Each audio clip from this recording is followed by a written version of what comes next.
Coming up on DC News Now, 6 days to inauguration. Security preps are already in full swing, and shops downtown are already feeling it. It's hard when all these barriers go up for us to convince people to come out and find us. We'll tell you about the impact it's having on business.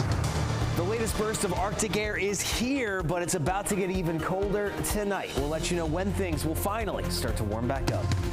Tax cuts or tax hikes could be coming to Marylanders in the new year. The announcement from Governor Wes Moore as he looks for ways to address a massive budget shortfall. On Sunday, we had a vision board party at the MLK Library. And with the app TikTok in limbo, we're hearing from creators in the DMV making a living off the platform as they scramble to find other options. You're watching the station covering all of the DMV. This is DC News Now. And thank you for joining us for DC News Now at 4 on Mark Hall. Hey, good afternoon. I'm Annalisa Gale. Well, preparations for Monday's presidential inauguration are well underway, with parking restrictions and security fencing now in place throughout the district. And Annalisa, that includes in Mount Vernon Square near the Washington Convention Center. And DC News Now's Marielle Carbone joins us live now, where fencing is already up. Yeah, Mark, you can see the fencing next to us right here. This is part of the 30 miles of fencing going up across the district. Today, crews installing it here on 7th Street Northwest, and frustrating experience for the people that work and live behind the fence line here. Security fencing goes up along 7th Street Northwest. It's business as usual inside Pearl's Bagels, at least for now. If you guys can get to us, we'll be making bagels. Oliver Cox is the co-owner and says high security events like the upcoming presidential inauguration can be bad for business, with fencing and road closures cutting them off from traffic.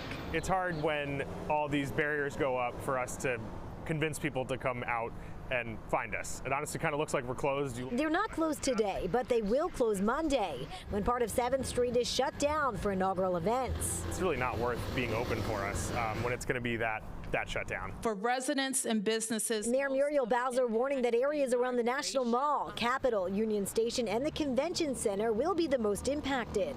And this map showing Monday's road closures. Make sure to plan ahead and give yourself extra time. When they're fully closed, it's very difficult to get around. Mackenzie Hopkins works nearby the Convention Center and says when the fencing goes up, her 7-minute walk to work turns into a 25-minute walk. It is what it is. I mean, I live in D.C. and literally right down the street from the White House, the Capitol, you kind of sign up for it. The price to pay for doing business in D.C. We do get really good business off the Convention Center when they have big events. So it gives and it takes away sometimes, but we'll get through it.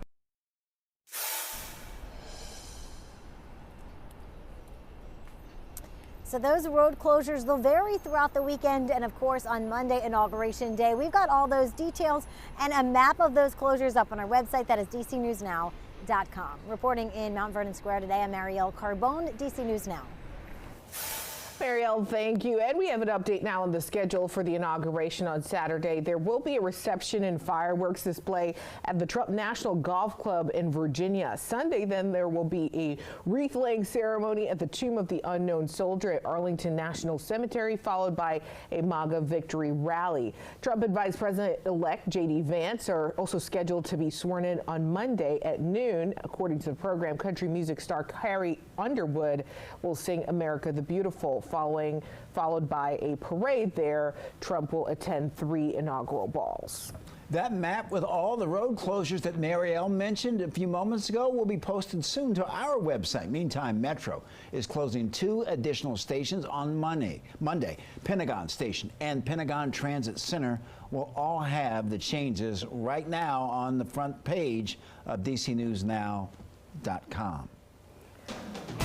Right, now to a live look outside, this time at the Kennedy Center out there. It was a fairly nice day today, Tuesday. Yeah, we saw some sunshine. It was a chilly day, but still nice. Yeah, the sun is shining. Let's head over now to meteorologist Damon Matson with a look at our forecast. Damon, no complaints here, but we know that the cold weather is going to be around for a while. It sure is, and it's actually going to hit its peak here as we get into the night tonight. So, yeah, it was a quiet day. We had that sunshine, but at face value, that looks good. But when you step outside, you feel this latest wave of Arctic air. Folks, we have cold weather advisories that are set to take effect again this evening, lasting into the day on Wednesday for the higher terrain of the Blue Ridge in Virginia, the Allegheny Front in western Maryland, where wind chills tonight once again are going to plummet well below zero. Now, these advisories don't expand across the rest of the viewing area because we won't be quite that cold, but we are going to see some very cold wind chills here as we head into the night. Now this afternoon, thanks to some of that sunshine, it does feel decent out there. Wind chills only at 30 right now in DC, but there are still a couple of colder pockets like up toward Hagerstown where that wind chill is at 19 degrees. And these numbers, they will be falling into the single digits right around zero for most of us as we head into the overnight hours. Now, a blanket of clouds is trying to work its way in. That will try to limit the temperature fall as we get into the night, but it will not do a very good job here as we are going to start to feel that much colder air soon after sunset. So as we gear up for these bitter cold wind chills tomorrow morning, should we expect more of the same as we head toward the end of the week, or will it warm up? We'll have a full look at your forecast coming up here in just a bit. All right, Damon, thank you. New at 4 in the district, a fire forcing 6 people from their home in Northwest. You can see fire crews battling smoke and flames on 9th Street near Jefferson Street in the Brightwood neighborhood. No injuries were reported. The cause remains under investigation.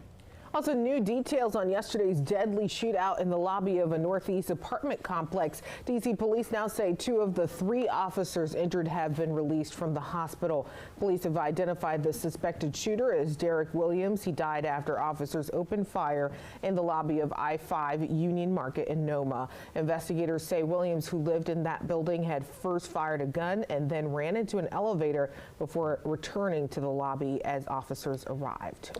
New at 4, Maryland Governor Wes Moore says that he has a plan to fix the state's $1 billion budget deficit. Moore says that Maryland is seeing the greatest fiscal crisis, the largest in 20 years. And to cut it down on the $2 billion shortfall, Moore says he plans to introduce an economic growth agenda that will have investments to ports, manufacturing, and lead in tech. He also says the state will not raise sales taxes or property taxes, but instead give 2/3 of Marylanders tax cuts. We have these assets. Oftentimes we have been asset rich and strategy poor.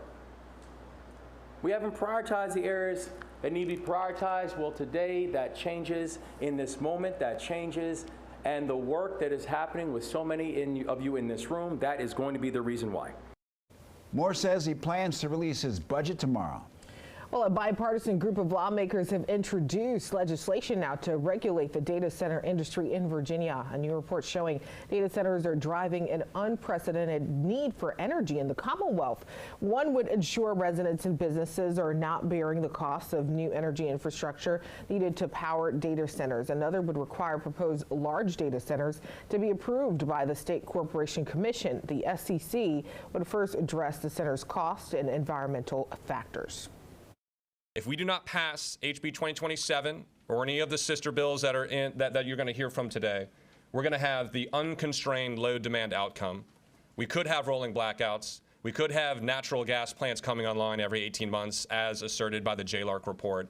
We would be in a very dire energy situation. During a State of the Commonwealth address yesterday, Governor Glenn Youngkin said any decisions about where data centers go should be left to local leaders. All right, turning now to sports, the Washington Commanders had little time to enjoy their first round victory versus the Tampa Bay Buccaneers on Sunday Night Football. With their divisional round matchup against the Detroit Lions on Saturday night, the team was back on the practice field Tuesday. Yeah, Sports Director Derek Forrest joining us with more on this. And Derek, yeah, I understand why they don't have so much time to celebrate. They got to stay focused. Yeah, got to stay focused. It's a short week for them and one win away from going to the NFC Championship. Which is crazy. And here's the thing about the postseason. Once you're in, anything can happen. The Commanders, they are taking on the Detroit Lions team, who is 15-2 on the season and coming off of a bye week. But anything can happen Saturday night when these two teams go head-to-head in Detroit. As mentioned, the Commanders were back on the practice field and outside, mind you, even though the Lions play in a dome. Dan Quinn elected to practice in the cold. Now, through the final stretch of the season, the Commanders have prepared themselves for postseason play by being in what Quinn calls game-winning moments, and in those times, it doesn't faze the one guy who has the ball in his hands on every single snap, even in the postseason. Nah, it's just another game to me. Obviously, everybody puts the implications and, you know, makes it bigger than what it really is, but at the end of the day, it's still the game. You got to go out there and stick to your routine, stick to who you are, the process of what got you there, and go out there and just play football. And then to the guys, you know, we're just taking it day by day, be what our feet are, and, you know, we'll handle business when the time to come. All right, so the Commanders, they're going to hit the road for a matchup with the Detroit Lions in the divisional round. The Lions are the #1 seed in the NFC as they finish the year 15-2. Kickoff is set for Saturday night at 8 p.m. And again, just think about this, a win Saturday and the Commanders in the NFC Championship game. We're going to have post-game coverage when this game is over on our website on DCNewsNow.com. Guys.